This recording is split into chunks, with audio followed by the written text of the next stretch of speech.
video, we'll demonstrate how to quickly and efficiently create low-poly models in ZBrush. We'll be using a dedicated feature known as ZModeler, which effectively serves as a versatile brush tool for this purpose. This brush offers a comprehensive array of polygonal modeling functions. Using these functions, we can create any base mesh or object with the fewest polygons possible. Let's start by selecting any 3D model from the Tools Options menu.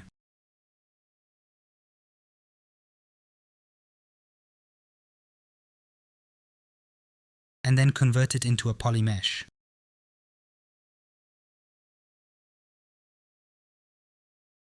Next, we can quickly and easily convert this 3D model into a Q-cube located right down here. The Q-cube serves as a foundational starting object for building our low-poly model.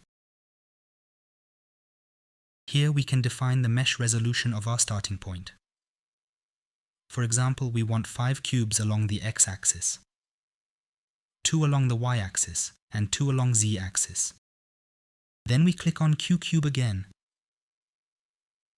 We can apply the same process to the sphere and the cylinder. Now we activate the ZModeler tool brush.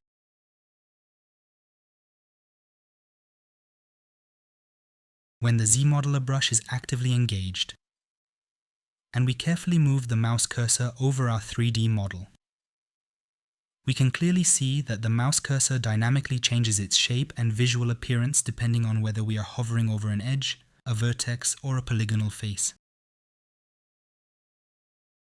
This information is essential because our editing menu automatically adjusts based on which specific component of the object we aim to target. For example, when we hover the mouse cursor over an edge and then press the spacebar, we receive a completely different and distinct palette of editing options compared to when we hover over a vertex or inside a polygon region. The ZModeler editing palette is divided into 4 distinct areas. The polygon actions at the top. Here, we select the type of editing. In the target section, we define whether we want to affect an individual polygon or the entire surface with the action chosen above. Below, we have several options and modifiers readily available. If we want to simply extrude a polygon, we select Extrude in the actions and define the target as single poly.